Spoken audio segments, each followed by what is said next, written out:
Morning everybody. आप लोगों को देख करके मैं आइडिया लगा सकता हूँ कि यहाँ पे बैठे हुए जितने भी लोग हैं, आप सबके दिमाग में अभी क्या चल रहा है।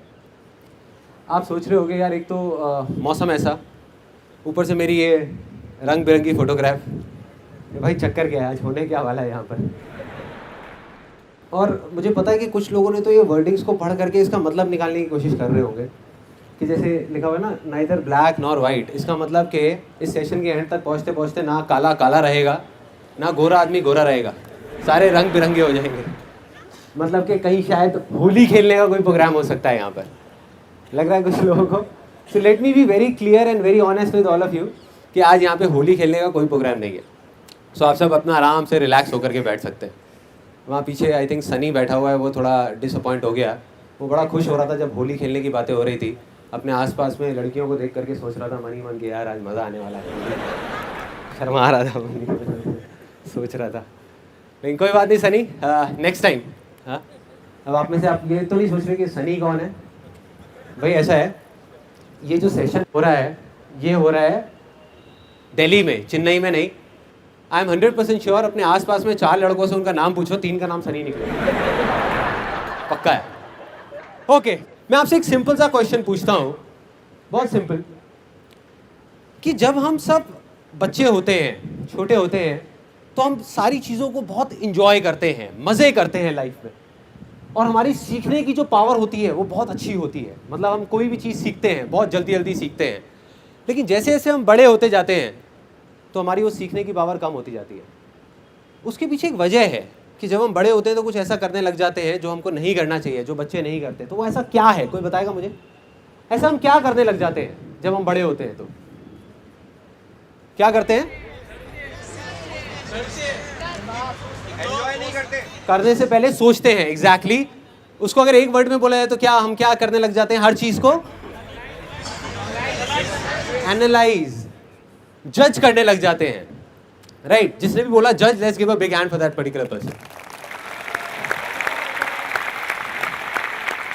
याद करो जब हम छोटे थे, हमारी किसी से लड़ाई हो जाती थी, अपने किसी फ्रेंड से, और वो हमारा कोई हमारा फेवरेट खिलौना तोड़ देता था, उसके 5 मिनट बाद हम वापस से उसके साथ में खेल रहे होते थे, वापस से। कोई जज नहीं किया, कुछ नहीं किया। आज आई एम 100% श्योर, यहाँ पे इतने सारे लोग बैठे हुए हैं, आपके साथ भी कभी ना कभी ऐसा हुआ होगा। कोई फ्रेंड आया, आ करके उसने आपसे 500 रुपये मांगे और कहता है कि यार मैं आपको ना 10 दिन बाद वापस कर दूंगा, और उसने 1 महीने तक वापस नहीं करा। तो आप क्या सोचने लग गए मन ही मन? क्या सोचने लग जाते हैं हम? 1 महीना हो जाता है, उसके ऊपर ठप्पा मार देते हैं जिंदगी भर के लिए कि कितना घटिया आदमी है। ऐसे ही करते हैं मन ही मन। चाहे हो सकता है उसकी कोई जेन्युइन प्रॉब्लम थी जिस वजह से उसने नहीं दिया 1 महीने तक, लेकिन हम जज करते हैं, हम सीधा ठप्पा मारते हैं, हर सिचुएशन पर ठप्पा मारते हैं। सो अब हमें क्या करना है? Neither black nor white. मतलब कि आज इस सेशन में जो कुछ भी होने वाला है, मतलब जो कुछ भी, मतलब जो आप पूछने वाले हो या जो मैं बोलने वाला हूं, ना आप अपने आप को जज करके बोलना कि यार मैं सही बोल रहा हूं या गलत बोल रहा हूं, और मुझे जो बोलना होगा मैं डायरेक्ट दिल से बोलूंगा, बजाय बीच में कोई फिल्टर लगाए। लेकिन वो मैं अकेला नहीं कर सकता। उसके लिए हमें क्या करना होगा? यहाँ जितने भी लोग बैठे हुए हैं, आप सबको मेरे साथ में, मैं एक बच्चे की तरह हूँ, एक 5 साल के बच्चे की तरह आज यहाँ पे जो अजीब अजीब हरकतें करने वाला हूँ, तो आप सबको भी मेरे साथ में बच्चे बनना होगा। तो क्या सब तैयार है यहाँ पे बच्चे बनने के लिए? यस और नो? यस और नो? हाँ, तो अब हम कुछ गेम्स खेलेंगे। मैं 3 गाने गुनगुनाऊंगा एक एक करके, बच्चों वाले, छोटे बच्चों के गाने, बड़ों के नहीं है, कोई ज़्यादा सीरियस नहीं है। और उसको सुन करके आपको पहचानना है कि वो गाना कौन सा है, और सबने मिल करके उस गाने को गाना है। ठीक है? सब लोग तैयार हैं सुनने के लिए? ओके, ध्यान से सुनना और साथ में गाना है आपने। मैं गुनगुनाऊंगा, आप गाओगे।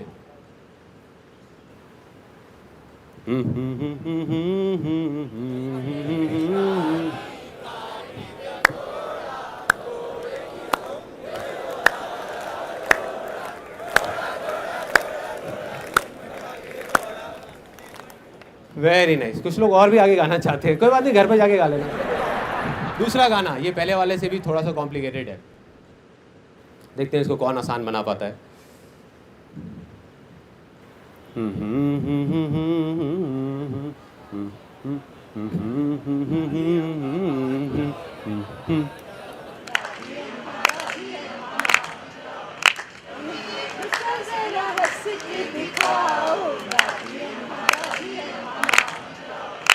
ओके फाइनली, ये इसको बड़े ध्यान से सुनना।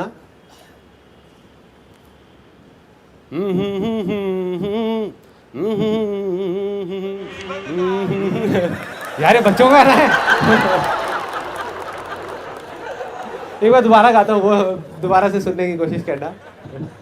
मुन्नी बनना बच्चों की बात कर रहे हैं, ऐसे मत करो यार। दोबारा करता हूँ, फिर दोबारा ट्राई करना।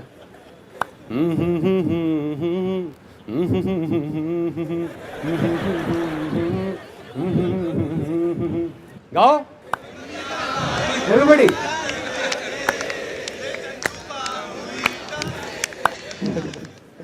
अब आप में से कुछ लोग सोच रहे हो कि बच्चे का गाना कैसे हो सकता है। ये गाना बड़ों ने ज्यादा गाया या बच्चों ने? बच्चों ने। और इस गाने को जब भी ये गाना आता है ना, तो मेरे को अपना वो एक एक्सपीरियंस याद आता है। हम राजस्थान गए थे और वहाँ पे मैं काफ़ी सीरियस कुछ डिस्कशन कर रहा था।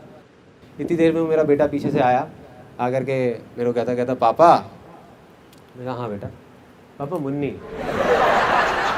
मेरी हालत ख़राब, मैं समझ गया था वो कहाँ जाने वाला है। मैं बेटे जा तू जाके मम्मी के साथ खेल, अभी मेरे को तंग मत कर, वो देख मम्मा बैठी है। तो फिर से आया, पापा मुन्नी। मैं कहा यार क्या कर रहा है, यहाँ नहीं, घर जाके अपना आराम से, ये सही जगह नहीं है ऐसे सब कामों के लिए। कहता नहीं पापा मुन्नी। रोने लग गया, चीखने चिल्लाने लग गया। मेरी हालत ख़राब। मैं समझ गया कि यार अब मेरी ज़िंदगी का सबसे भयानक सपना सच होने वाला है, और हो गया। उसके करीबन 4-5 मिनट तक सबने घेर लिया और सब लोग तालियां बजा रहे थे। मेरा बेटा गाना गा रहा था और मैं मुन्नी बना हुआ था वहाँ पे।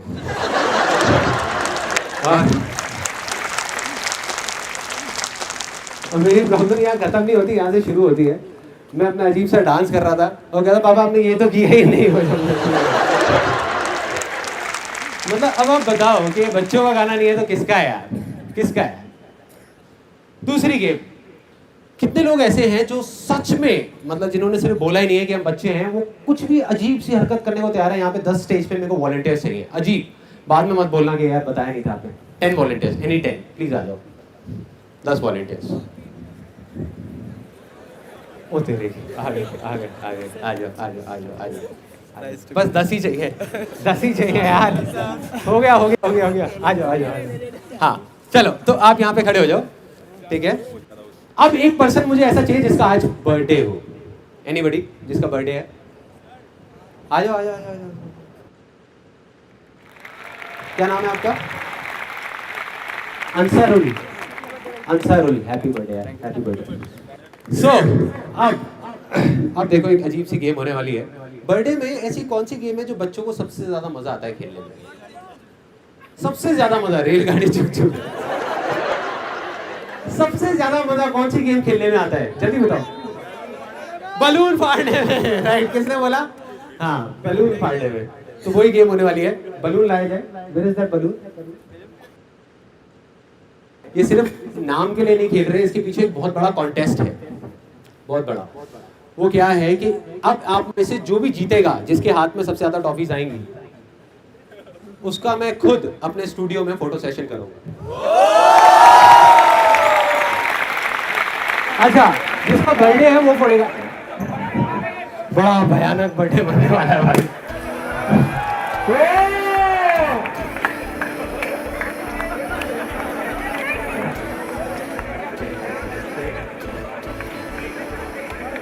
Let's give a big hand for them यार।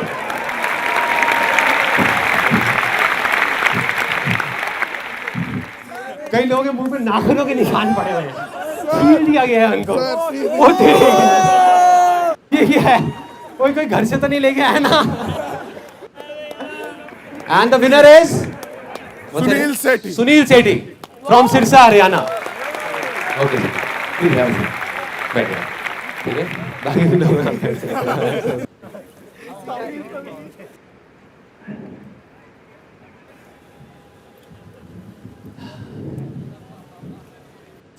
अब हम अपना Q&A सेशन शुरू करने वाले हैं।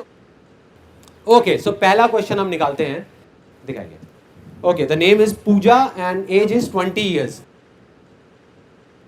Yeah, what's your question?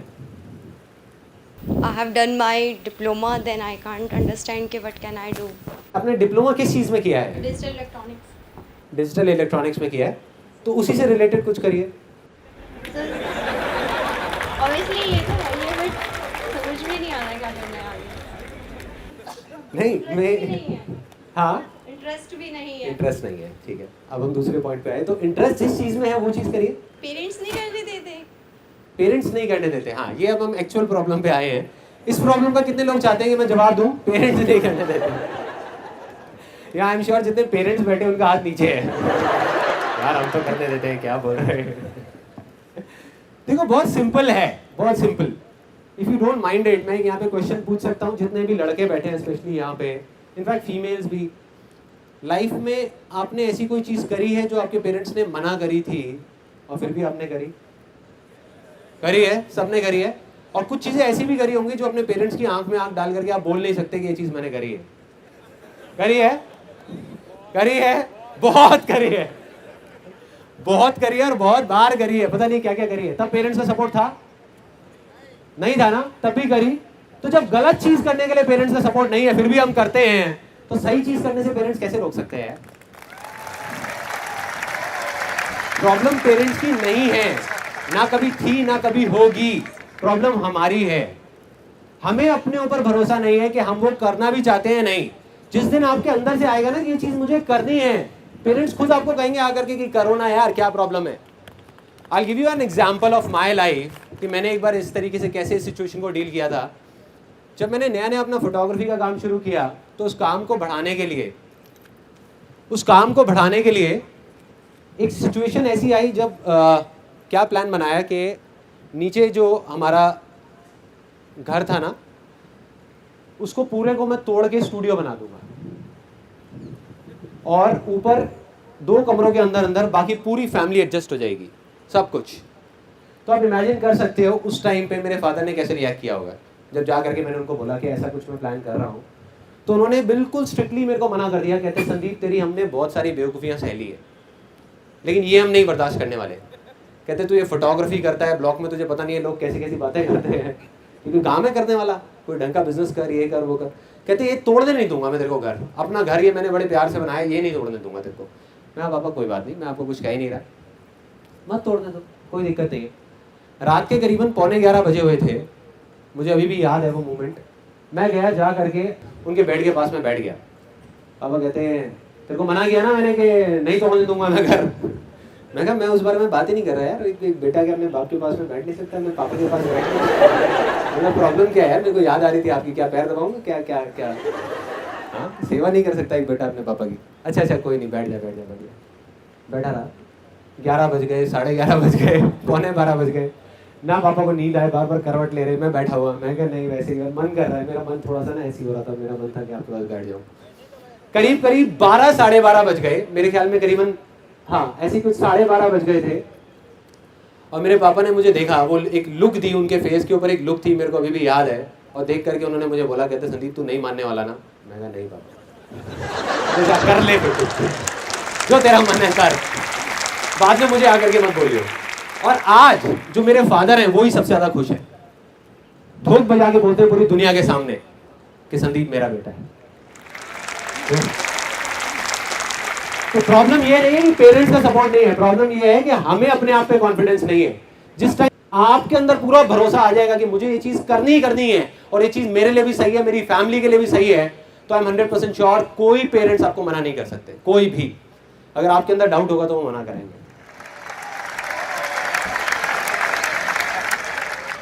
What is the next question? Okay, the name is Pooja Gaba, age 34. Sandeep, could you repeat for me for these question? अच्छा, आपका जो क्वेश्चन है, Yeah. How would we stay positive all the time? ये बड़ा interesting question है। कितने लोगों की ये प्रॉब्लम है कि यार सारे टाइम ना पॉजिटिव नहीं रहते। ध्यान से देखो, मेरा भी हाथ ऊपर है। मैंने एक बड़ी मजेदार चीज पढ़ी थी अभी कुछ दिन पहले। मैंने स्वामी विवेकानंद की ऑटोबायोग्राफी पढ़ रहा था। उसमें उन्होंने उसका एक बड़ा अच्छा एक्सपीरियंस बताया था। एक बार वो एक ब्रिज से जा रहे होते हैं, बहुत छोटा सा ब्रिज होता है, और दूसरी तरफ बड़ा गहरा पानी होता है, मतलब पूरा एक डैम होता है, डैम पानी का। तो उनके पीछे बंदर पड़ जाते हैं, बहुत सारे बंदर आ जाते हैं और उनको तंग कर रहे होते हैं, कभी काट रहे होते हैं, कभी कुछ तंग कर रहे होते हैं, और वो भाग रहे होते हैं अपनी जान बचाने के लिए। उन बंदरों से भाग रहे हैं। तो इतनी देर में सामने से एक आदमी बोलता है कि डरो मत इन बंदरों से, इनका सामना करो। तो स्वामी विवेकानंद पीछे मुड़ते हैं और उन बंदरों की आंखों में आंखें डाल करके जोर से चीखते हैं। उसके बाद वो बंदर डर के भाग जाते हैं, सारे बंदर गायब। तो ये जो नेगेटिव थॉट्स है ना, ये उन बंदरों की तरह है। जितना आप इनसे डरोगे, जितना भागोगे, उतना ही आपका खून चूसेंगे। और जितना आप इनका सामना करोगे, इनको कहोगे आने दो यार नेगेटिव थॉट्स, मैं नहीं डरता किसी नेगेटिव थॉट से, आने दो। 100 नेगेटिव थॉट्स आएंगे ना दिन में, आने दो, लेकिन मैंने पकड़ा हुआ है उस एक पॉजिटिव थॉट को, जिस वजह से मैं ये कर रहा हूँ, जिस वजह से मैं जिंदा हूँ, जिस वजह से मैं ये चीज कर रहा हूँ, बस उसको पकड़ करके रखो। छोड़ दो नेगेटिव थॉट्स को, उसकी टेंशन छोड़ दो। Next question. अब देखो आज एक और कितनी बड़ी प्रॉब्लम हो गई, मैं बेल्ट पहन के नहीं आया है यहाँ। मैं सोच रहा हूँ किसी को खड़ा कर दूं ऐसे पकड़ करके। अंकुर आलूवालिया 22 years old, अंकुर आलूवालिया, या okay you are the one. मुझे ज़्यादा कंसल्ट करना पड़ता है लोगों को हर चीज़, हर डिसीजन लेने से पहले। तो हाँ। मैं वो नहीं करना चाहता, मैं सिर्फ अपनी सुनना चाहता हूँ। अपने इंडिया में एक कहावत है कि सुनो सबकी करो अपने मन की। तो राय लेने में कोई बुराई नहीं है, अनलेस एंड अनटिल कि आप एक सही बंदे से राय ले रहे हो। मैं जरूर राय लेता हूँ लाइफ में, मुझे कुछ भी करना होता है मैं राय जरूर लेता हूँ, लेकिन सही लोगों से लेता हूँ। इंडिया के बारे में एक बात कही जाती है, every person is a doctor, every person is a consultant and every place is a toilet. सच है झूठ है? सच है। आप किसी के पास भी चले जाओ राय लेने के लिए, उसके पास जवाब होगा या नहीं होगा, वो आपको राय जरूर देगा, राय जरूर देगा। आपकी तबीयत थोड़ी सी खराब हो जाए, लेकिन सही राय कौन दे सकता है? एक डॉक्टर ही दे सकता है। अगर आपकी तबीयत खराब है तो सही राय एक डॉक्टर दे सकता है। तो डॉक्टर से राय लेने में कोई बुराई नहीं है। नहीं लोगे तो हो सकता है अपनी बीमारी बढ़ा दो या डायग्नोज ही ना कर पाओ अपनी प्रॉब्लम को, बट राय सही लोगों से लो। और राय लेने के बाद में आंख बंद करके करने की भी जरूरत नहीं है, जो मन कर रहा है वो करो। व्हाट आई डू इज, मैं राय सबकी लेता हूँ और जा करके करना वही होता है जो मेरे को करना है। बट राय लेने में कई बार कोई ऐसी चीज समझ आ जाती है विच इज सो गुड कि जिसका कुछ बेनिफिट होता है, लेकिन एंड में मैं बार बार घूम फिर के वहीं पे आ जाता हूँ उसी पॉइंट पे कि अगर किसी भी चीज को करना है तो छोटे से छोटे स्टेप से करना है, छोटे से छोटे लेवल से करना है। हम गलती क्या करने लग जाते हैं, हम बड़े लेवल पे करने की कोशिश करते हैं। बस उस चीज को याद रखो, छोटे लेवल पे करोगे तो कोई प्रॉब्लम ही नहीं है। राय नहीं भी होगी तब भी प्रॉब्लम नहीं है, राय है तब भी प्रॉब्लम नहीं है। You will keep on doing it, keep on doing it. Okay next question. Okay Kamal 22 years old। Sir actually मैं इंजीनियरिंग कर रहा हूँ, this time I am in 4th year. And sir आगे चल के मुझे अपना मतलब प्लांट खोलना है, बिजनेस करना है। तो फर्स्ट ऑफ ऑल तो जॉब करेंगे, लेकिन ये है, लेकिन पेरेंट्स चाहते हैं कि आप यूपीएससी से आईएएस या आईपीएस बनो, लाइक सिविल सर्विसेज ज्वाइन करो। हाँ तो सिविल सर्विसेज में आपका कोई इंटरेस्ट नहीं है? नो तो यार मत करो मत करो, मुझे और तो ज्यादा कुछ समझ नहीं आ रहा। लेकिन सर वो होता है ना कि पेरेंट्स मतलब दिल से कहते हैं कि बेटा मुझे ये चाहिए, तो थोड़ा वो लगता है ना। तो कई बार लाइफ में ऐसी सिचुएशंस होती हैं कि हम करना कुछ चाहते हैं, हमारे पेरेंट्स कुछ और चाहते हैं, और हम उनका दिल भी नहीं दुखाना चाहते। ये सिर्फ ये जो प्रॉब्लम हो रही है ना उस जज की वजह से हो रही है। जिस जज की मैंने अभी बात करी थी ना, ये जो लिखा हुआ है पीछे, नाइदर ब्लैक नॉर व्हाइट, अ कलरफुल इंटरेक्शन, मतलब दुनिया को ना सही और गलत के नजरिए से देखते हैं, ब्लैक और व्हाइट से देखते हैं, कलरफुल नहीं देखते इस दुनिया को। एक बच्चा अगर आप छोटे होते तो आप इतना सोचते क्या? नहीं सोचते, इतना दिमाग नहीं लगाते कि पेरेंट्स क्या सोचेंगे, पेरेंट्स क्या उससे रिलेटेड वो कंक्लूजन निकालेंगे। आपको जो मन करता वो आप करते चले जाते, और जैसे ही आप खुश होते वो करते करते आपके पेरेंट्स भी खुश हो जाते। अल्टीमेटली पेरेंट्स क्या चाहते हैं कि आप खुश रहो। अगर मैं फ्रस्ट्रेटेड हो गया अपनी लाइफ में आईपीएस करके, तो मैं मन में गालियां निकालूंगा अपने पेरेंट्स को आज, ठीक है, और आने वाले कुछ टाइम बाद उनके मुंह पे उनको गालियां निकाल रहा हूँ। सच है, ऐसे मेरे बहुत सारे दोस्त हैं, लाइफ में फेल हो जाते हैं और सारा का सारा ब्लेम उठा करके अपने पेरेंट्स पे डाल देते हैं। So basically what I do is in my life, मुझे जो करना होता है मैं जा करके, मैं ऐसा भी नहीं कि लड़ाई झगड़ा करता हूं किसी से या जा करके अगेंस्ट चला जाता हूं, बड़े प्यार से बैठ करके मैं बोलता हूँ कि अल्टीमेटली जो भी मुझे करना है वो तो मैं करूँगा ही, मतलब ऐसा नहीं है कि मैं नहीं करूँगा, लेकिन आप बस इस चीज़ को समझने की कोशिश करो। अगर लाइफ में पीछे कभी भी उठा करके देखो कि जो भी मैंने किया है अपनी मर्जी से या अपने मन के लिए, उसमें एंड में जा करके वो चीज़ मेरे लिए तो अच्छी हुई है, लेकिन आपके लिए भी अच्छी हुई है ना। और जैसे ही उनको ये चीज़ समझ आती है तो दे लेट इट गो, वो छोड़ देते हैं उस चीज़ को। और कभी कभी वो नहीं भी छोड़ते, वो सपोज बोल करके रखते हैं कि नहीं करो करो करो करो करो। और जब मैं उस कंफ्यूजन में होता हूँ कि मैं एक अच्छा बेटा बनूं या एक खुश इंसान बनूं, तो मैं चूज करता हूँ एक खुश इंसान को, क्योंकि अगर मैं एक खुश इंसान बन गया तो एक अच्छा बेटा अपने आप बन जाऊंगा।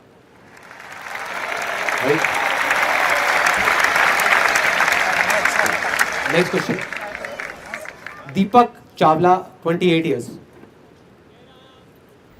There is a desire in my heart that I want to start something on my own, and I don't know अंदर की आवाज़ क्या है. The only thing that I know is I want to speak in front of public and make people happy like you.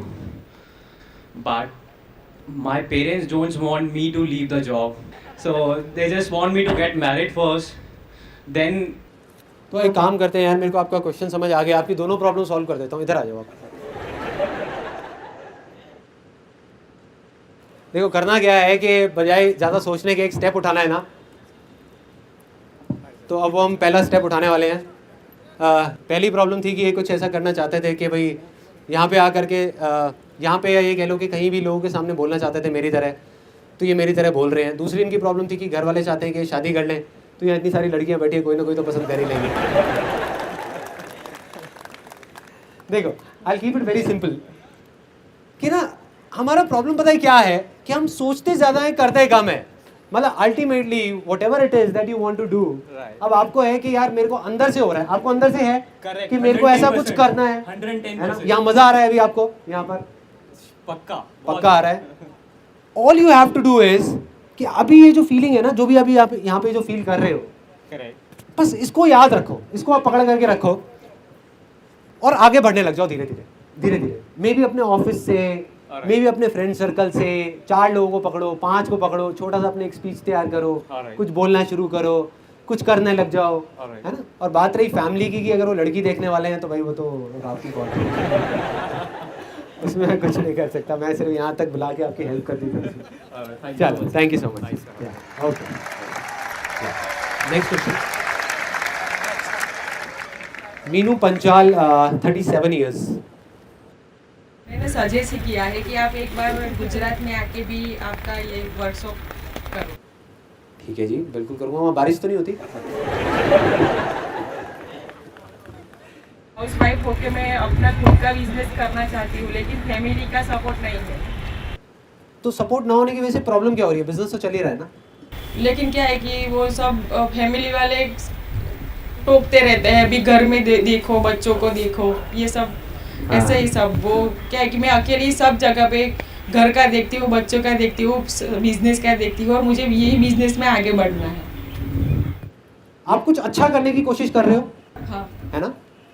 आप अपने लिए, अपने बच्चों के लिए, सबके लिए कुछ अच्छा ही करने की कोशिश करो, कोई गलत काम तो नहीं कर रहे। जब आप कुछ ऐसा करोगे जो आपका पैशन है, तो अल्टीमेटली आप उन लोगों का कुछ अच्छा कर रहे हो जिनकी तरफ आपकी रिस्पॉन्सिबिलिटी है। सबसे पहले तो इस माइंडसेट को रखना है। ज्यादातर हम किस माइंडसेट को रखते हैं, हम ये सोचते हैं कि अगर हम कुछ ऐसा कर रहे हैं कि जो हमारा पैशन है, तो हो सकता है कि वो चीज हमारी फैमिली के लिए ठीक नहीं है। ये बहुत गलत माइंडसेट है, क्योंकि आप सक्सेसफुल लाइफ में सिर्फ तभी हो सकते हो जब आप कुछ ऐसा करोगे जो आपका पैशन है। सब लोग मानते हैं इस बात को, राइट? आपको मैं एक रियलिटी बताता हूं लाइफ की। आप कुछ भी कर लो, आप अपने आप को काट करके भी रख दोगे ना किसी की भलाई के लिए, तब भी आपको ऐसे बहुत सारे लोग मिलेंगे जो आपको पीछे से पकड़ पकड़ करके खींचेंगे। मैं आपको रियलिटी बता रहा हूं।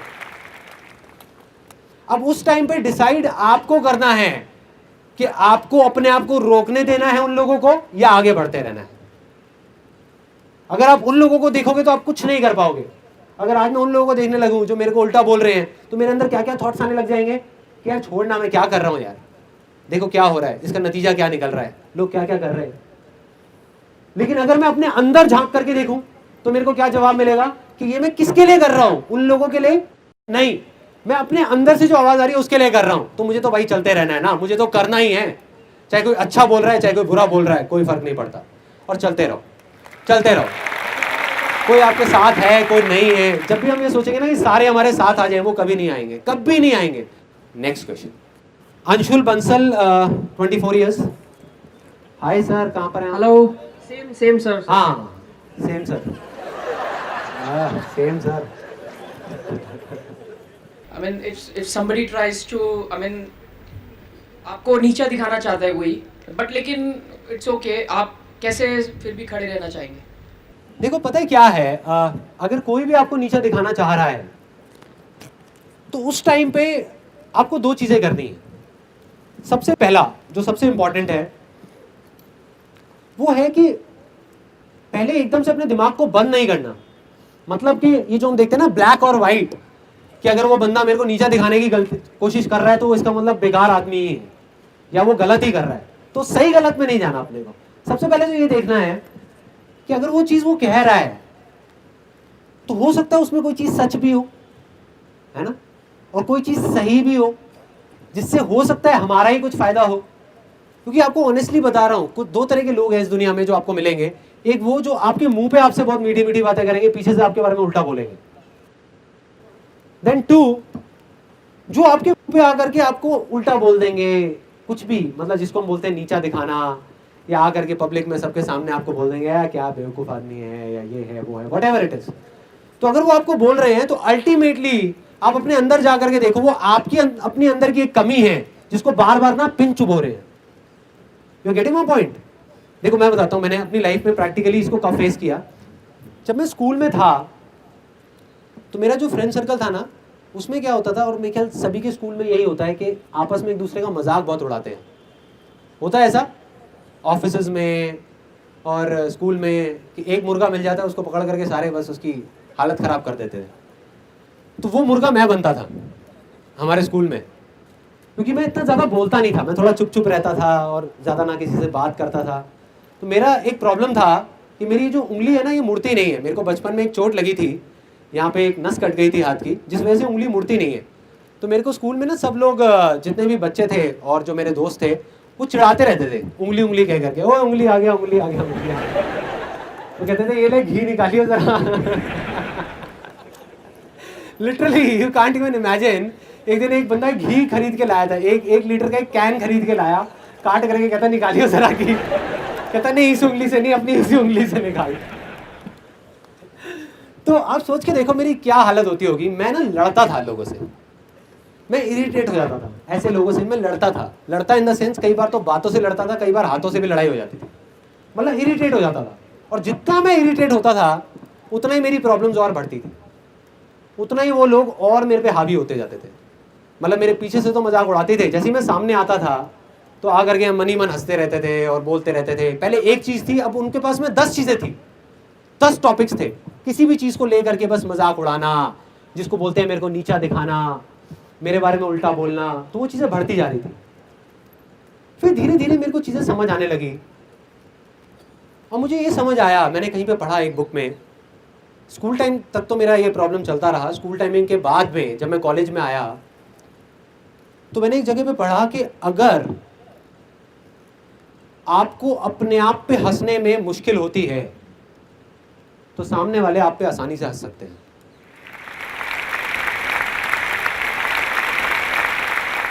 If you find it difficult to laugh at yourself, others will find it easy to laugh at you.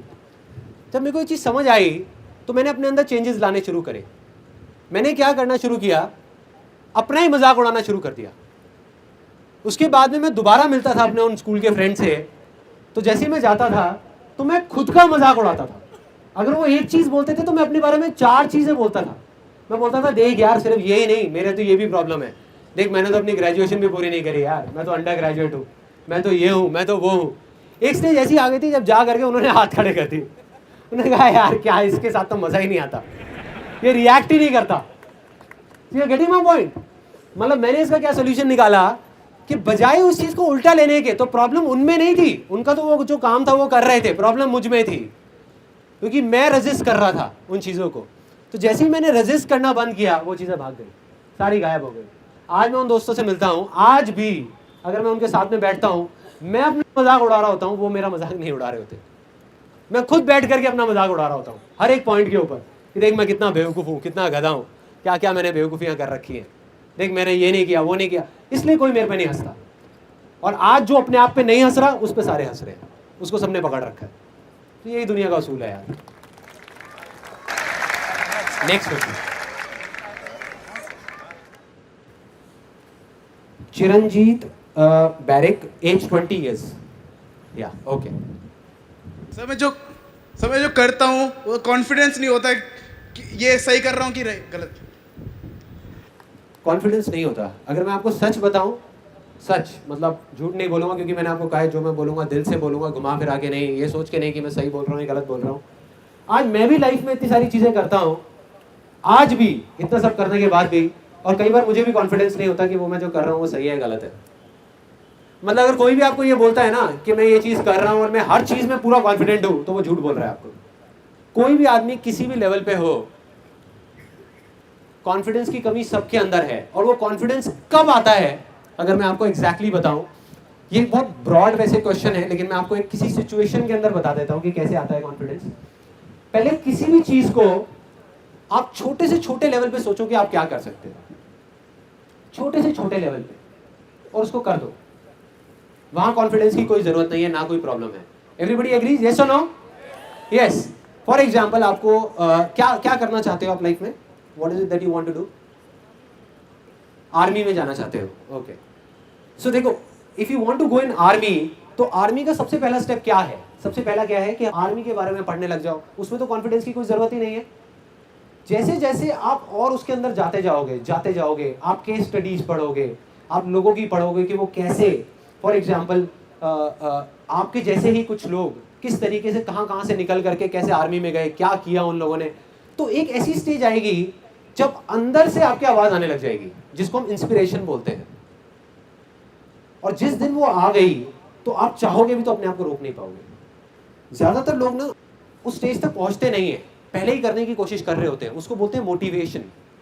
For example, आप देखते होंगे कि कई बार कुछ करने का मन करता है और उस टाइम तो बड़ा होता है कि यार करना है, एकदम से चार्ज अप हुए। सपोज इस सेशन से निकलने के बाद एकदम से चार्ज अप हुए और जा करके बोला कि यार मैं देख कल ही करता हूँ। 4 दिन बाद बैक टू नॉर्मल लाइफ, वापस से हम उसी सिचुएशन में पहुंच गए, क्योंकि दैट इज कॉल्ड मोटिवेशन।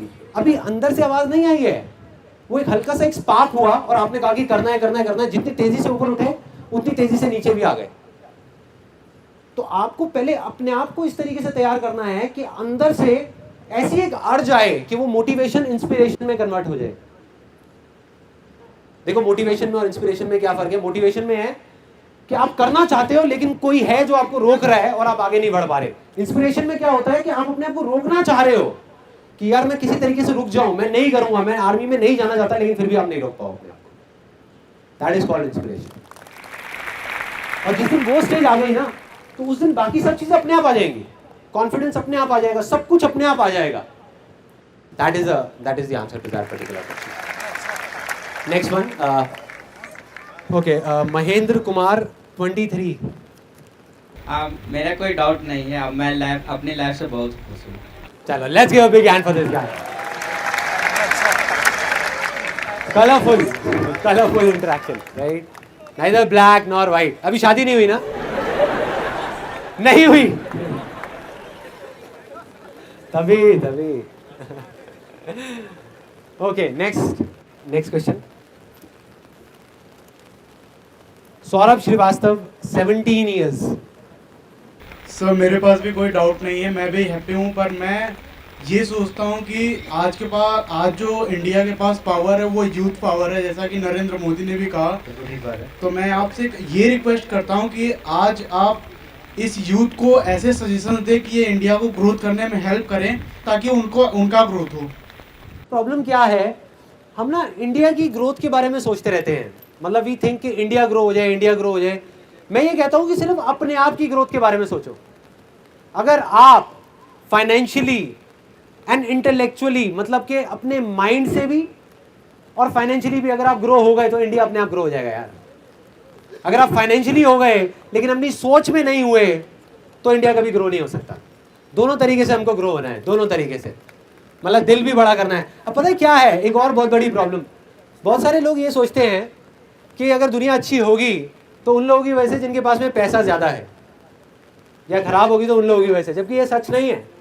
हम ये सोचते हैं कि यार ठीक है, उसके पास में तो पैसा है ना, वो दे सकता है, वो डोनेशन कर सकता है।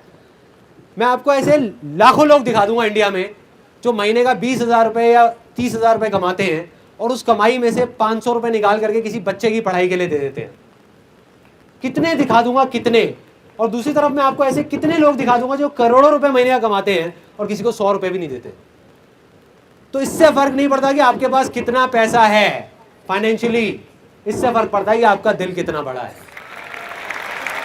तो अगर करना है तो अपने दिल को बड़ा करो, अपने दिल की सुनो, दिल की सुनो। तभी तो मैं बोलता हूं बार बार, दिल की सुनो। दिल की अगर सब लोग सुनने लग गए ना इंडिया में, तो इंडिया अपने आप बदल जाएगा यार, अपने आप बदल जाएगा, किसी को कुछ करना नहीं पड़ेगा। Next question. हाँ, जीवन गुप्ता 34 years। हाँ, okay okay. I used to open a saloon. अच्छा, I opened twice हाँ, and I failed in it. देखिए अगर मैं आपकी जगह होऊंगा ना और वो मैंने सैलून खोला और वो नहीं चला, तो जैसे ही वो फेल होगा मैं क्या करूंगा, मैं खुश हो जाऊंगा। अब देखो सुनने में बड़ा अजीब लगने वाला है, और मैं ये चीज करता हूं, प्रैक्टिकली करता हूं। जब भी मैं कोई ऐसी चीज करता हूं जहां मैं बुरे तरीके से फेल होता हूं, बुरे तरीके से, जब लगता है कि यार ये तो सक्सेसफुल होना ही था, जब आपने सैलून खोला होगा आपने सोचा होगा कि ये तो कामयाब होगा ही होगा और फेल हो गया, तो आदमी टूट जाता है अंदर से। मतलब कोई भी हो, मैं भी टूट जाता हूं। मैं ये नहीं कहूंगा कि मैं कोई दूसरे प्लेनेट से आया हूं, मैं नहीं टूटता, टूट जाता हूं। लेकिन जैसे ही मैं टूटता हूं मैं वापस से खड़ा हो जाता हूं और मैं बोलता हूं कि यार बस मैंने हार नहीं माननी, चाहे कुछ भी हो जाए। उठ करके वापस से खड़ा होता हूं और खड़ा होकर के अपनी जो स्पीड है उसको मैं और बढ़ा देता हूं। मतलब जब भी कोई फेलियर आता है, जब भी कोई प्रॉब्लम आती है लाइफ में, तो उस टाइम पे मैं अपनी पूरी एनर्जी को इकट्ठा करके हर तरफ से अपने आप को फैला के, और मैं इतनी तेजी से बाउंस बैक करता हूं कि पहले जिस लेवल पे मैं था और जब जाकर के फेल हुआ, अगली बार में उससे कम से कम 10 गुना ऊपर लेवल पे पहुंच जाता हूं। आप कभी नोट करना इस चीज को कि जब फेलियर होता है तो हमारे पास यही दो ऑप्शंस होते हैं। एक होता है कि हम जा करके आराम से बैठ जाए और हम बोले कि यार बस हो गया, अब और कुछ नहीं हो सकता, या अपने उस ड्रीम को छोड़ दें। दूसरा है कि अगर हम फेल हुए तो अब हम उसकी ना पोस्टमार्टम शुरू करते हैं अच्छे तरीके से, कि एग्जैक्टली क्या हुआ, क्यों हुआ। मतलब बजाय ये बोलने के कि यार मेरी किस्मत खराब है या इस वजह से ये हुआ, उस चीज को एक्सेप्ट करो कि कहीं ना कहीं कोई चीज कमी रह गई थी, कहीं ना कहीं कोई प्रॉब्लम थी, और उसको अंदर से इकट्ठा करके, अंदर से उस चीज को बाहर ला करके और उसको करो दोबारा से। आई एम 110% श्योर कि आप सक्सेसफुल हो गए होगे। जब भी कोई बड़ा फेलियर आता है तो कोई बड़ी सक्सेस जरूर आती है। तो बस एक नजरिया है देखने का, जो मैं बोलता हूँ ना, success comes from experience and experience comes from bad experiences. तो सिर्फ उस चीज को समझना है कि कुछ आपने सीखा है वहां से। मतलब आप उन लोगों से तो बहुत आगे निकल चुके हैं जो आज सैलून खोलने वाले हैं, क्योंकि वो 2 बार फेल नहीं हुए। तो आपको पता है कि किस वजह से फेल होते हैं, उनको तो बेचारों को पता ही नहीं है जो खोलने वाले हैं, राइट? तो आप उनसे तो बहुत आगे हैं। चलो, let's give a big hand for this गाय।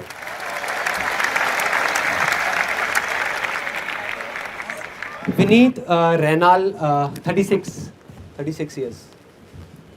एक चीज़ है कि अगर माइंड में मेरे आइडियाज़ बहुत आते हैं बट इम्प्लीमेंटेशन के वक्त कुछ कंफ्यूजन हो जाता है, उसको कैसे दूर किया जाए? मेरा ये मानना है, अब इस चीज़ को ध्यान से समझना, जो मेरा अपना बिलीफ है कि लाइफ में अगर आप सक्सेसफुल होगे तो इस वजह से नहीं, जो आपके आइडियाज़ आए और आपने उसको इम्प्लीमेंट किया, बल्कि इस वजह से कि आपके माइंड में ऐसे बहुत सारे आइडियाज़ आए जिसको आपने इम्प्लीमेंट नहीं किया।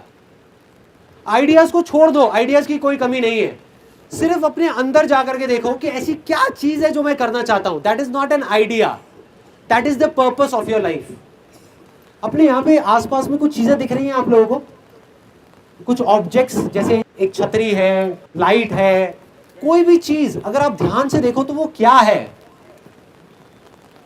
क्या है वो? क्या वो एक आइडिया है? नहीं, आइडिया नहीं है, वो एक डिजायर है। किसी ना किसी का डिजायर था जो आज बड़ा हो गया है। किसी ना किसी का डिजायर था, मतलब किसी ना किसी का डिजायर था कि उसको छतरी का आइडिया नहीं आया था जिसने भी ये छतरी बनाई है, उसका डिजायर था कि मेरे को बारिश से बचना है, तो ये छतरी का आइडिया आया। हम क्या गलती कर रहे हैं, हम छतरियों को देख करके कह रहे हैं कि यार छतरी का काम करूं या मैं ये टेबल का काम करूं या चेयर का काम करूं। हम उस डिजायर की तरफ नहीं जा रहे, हम आइडियाज की तरफ जा रहे हैं कि छतरी का क्या करूं, छतरी का काम कर लेता हूं। नहीं भाई, अपने डिजायर को देखो, अंदर आपकी वजह क्या है उस काम को करने की। अगर वजह समझ आ गई तो आप ऑटोमेटिकली हजारों आइडियाज आ जाएंगे। Okay, next question.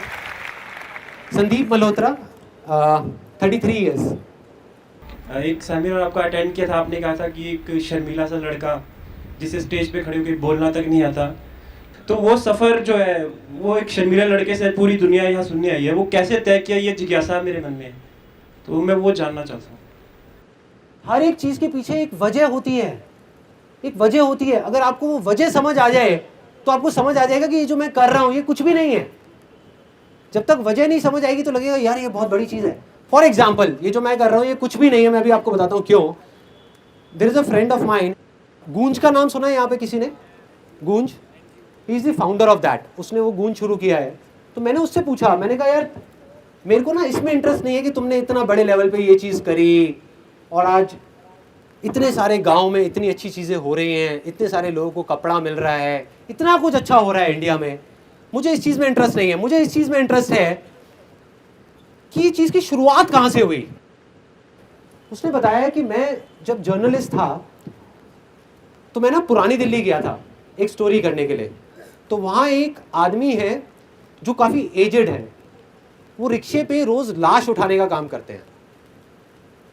मतलब ठंड में जो लोग मर जाते हैं पुरानी दिल्ली साइड में, तो पुलिस वालों ने उनको कॉन्ट्रैक्ट दिया हुआ है, एक लाश का 20 रुपये या 30 रुपये ऐसे कुछ मिलता है उनको, और वो जा करके उसको छोड़ के आ जाते हैं। उसके बाद में उसकी छोटी सी बेटी ने एक ऐसी बात बोल दी जिसकी वजह से मेरे अंदर वो बारूद भर गया जो कभी ना कभी तो फटना ही था, और वो फट गया और गूंज बन गया। क्या बोला उस बच्ची ने? कहती कि जब ठंड ज़्यादा होती है ना तो कई बार मैं क्या करती हूँ, छोटी सी बच्ची, सोचो ज़रा, कि ना एक लाश से लिपट करके सो जाती हूँ। एक लाश से लिपट करके सो जाती हूँ क्योंकि कम से कम वो लात नहीं मारती, वो मारती नहीं है पलट करके। और ये सच्ची कहानी है। मतलब हम यहाँ पर, हमें नहीं पता कि कैसे कैसे लोग क्या क्या टाइम देख रहे हैं, क्या क्या कर रहे हैं। बस सोचो वो बंदा जिसने उस बच्ची को देखा ये करते हुए, जिसने उस बच्ची की ये बात सुनी, उस बच्ची की आंखों में देखा या उस आदमी की आंखों में देखा या वो इतनी सारी लाशों को देखा, तो उसके ऊपर क्या बीती होगी। और फिर उसने जो किया, क्या वो आपको बड़ी चीज लगती है ये देखने के बाद में? अब बात आती है कि मेरे अंदर ये क्या हुआ, ये कैसे फटा, ये जो बारूद फटा, या ये जो मैं चीख रहा हूँ, चिल्ला रहा हूँ, ये पागल हुआ पड़ा हूँ, स्टेज पे रो रहा हूँ, ये फ्री के सेमिनार्स कर रहा हूँ, अपना सब कुछ लगाया हुआ है इसके अंदर। क्यों ऐसा क्या हुआ? कुछ ना कुछ तो हुआ होगा ना। मैं अपने दोस्तों के साथ में था 21-22 साल की एज में, और वो ना उल्टी सीधी बातें कर रहे थे इंडिया के बारे में। सब 4-5 दोस्त थे, हम खड़े हुए थे, और एक आकर के बोला, कहता यार ये इंडिया का ना कुछ नहीं हो सकता, बुरी हालत है, बेकार कंट्री है। कहता भाई मेरे को तो अगर मौका मिला ना मैं फॉरेन निकल जाऊंगा। मैं कहा बढ़िया है, निकल जा, फिर सोच क्या रहा है तू? कहता मौका ही तो नहीं मिल रहा। मैं कहा मतलब रहना भी है यहाँ पे, और यहाँ की उल्टी सीधी बातें भी करनी है, गालियाँ भी निकालनी है। तो दूसरा बंदा भी आ गया, वो उसके साथ में मिल गया। मतलब वो चारों दोस्त एक तरफ, मैं अकेला एक तरफ। अब वो बाकी के भी 3 बंदे जुड़ गए साथ में आकर के, और उल्टी सीधी बातें कर रहे हैं इंडिया के बारे में कि देखो यहाँ पे तो करप्शन की ये हालत है, ये है, वो है, इस देश का ना कुछ नहीं हो सकता, बुरी हालत है, कोई कुछ नहीं करता, देखो क्या हालत हुई पड़ी है यहाँ पे, कोई सेफ नहीं है, रोड की बुरी हालत है, क्राइम बढ़ता जा रहा है, ये वो अटरम शटरम सारी बातें होती गई। मैंने भर गया अंदर से कि उसी टाइम पता नहीं कहाँ से, मुझे नहीं पता कहाँ से, एक अजीब सी कहानी मेरे दिमाग में आ गई। तो मैंने उनको कहा, मैंने कहा मैं ना तुम्हें एक कहानी सुनाता हूँ, उसके बाद में अगर वो कहानी अच्छी लगे तो तालियां बजाना बैठ करके। तो कहते हैं हाँ यार सुनाना, कौन सी कहानी है? मैंने कहा एक बच्चा है जो ना एक नदी में डूब रहा है, 4-5 साल का बच्चा, छोटा सा, चीख रहा है, चिल्ला रहा है, बचाओ बचाओ बचाओ, हल्ला मचाया हुआ उसने चारों तरफ। और वहां पे किनारे पे ना 5-6 लोग खड़े हुए हैं, और वो खड़े होकर के तमाशा देख रहे हैं और आपस में बातें कर रहे हैं कितना बेवकूफ़ बच्चा है यार, जब इसको तैरना नहीं आता तो यह नदी में गया क्यों? तो उसमें से दूसरा आदमी आया, आकर के बोला, कहता अरे इस बच्चे का छोड़, इसके पेरेंट्स के बारे में सोच के कितने घटिया हैं, बच्चे को उठा करके छोड़ दिया यहाँ पे। तीसरा आया, आकर के बोला, कहता यार कोई कुछ करता क्यों नहीं है। चौथा आया, आकर के कहता कि इस बच्चे का कुछ नहीं हो सकता, अब एक काम करो, पुलिस को बुला लो, एम्बुलेंस को बुला लो, कुछ नहीं हो सकता इस बच्चे का। अब तो ये गया। इतनी देर में ऊपर ब्रिज से ना एक आदमी निकल रहा था, उसने देखा उस बच्चे को डूबते हुए और उसने उसकी चीखें सुनी। उसने सोचा नहीं, दिमाग नहीं लगाया, कुछ किसी से नहीं बोला, ब्रिज से ही ऊपर से छलांग लगा दी। उसको पता था टाइम नहीं है, वो कूदा, जा करके तैरते हुए उस बच्चे को बचा करके ले आया, साइड में ले करके आया। उसने देखा कि वो बच्चा ठीक ठाक है, वहाँ से उस बच्चे को हैंड ओवर किया बाकी सब लोगों को और वहाँ से निकल गया। तो जो 5 लोग वहाँ पे खड़े थे, उन्होंने क्या किया, वहाँ पे खड़े होकर के ताली बजाई। ताली बजाई तो मैंने कहा ताली बजाओ ना। अपने उन दोस्तों को मैंने बोला तुम ताली बजाने के लिए तैयार हो जाओ, क्योंकि मैं खड़े होकर नहीं देखने वाला। अगर इंडिया डूब रहा है ना तो मैं बचाऊंगा इंडिया को, मैं आऊंगा सामने, कोई आए ना आए।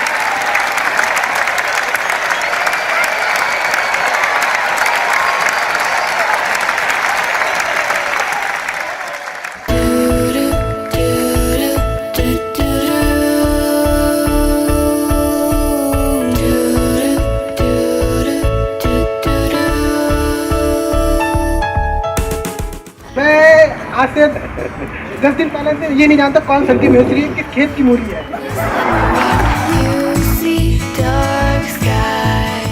सब आसान है, आप कर सकते हो। देखो मैंने कर दिया, you can do it too. मैं संदीप सर का बहुत बड़ा फैन हूँ। सुबह और शाम morning walk, evening walk Sandeep sir के साथ होता है। अरे कहाँ भाई, इतनी वॉक तो मैं अपनी बीवी के साथ भी नहीं करता यार।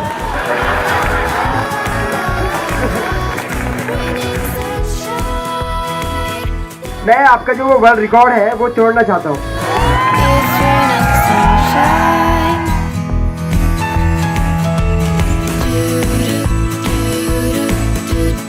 सर एक आपसे क्वेश्चन है, जैसे मैं बहुत ज्यादा बोलता हूँ, how can I control it?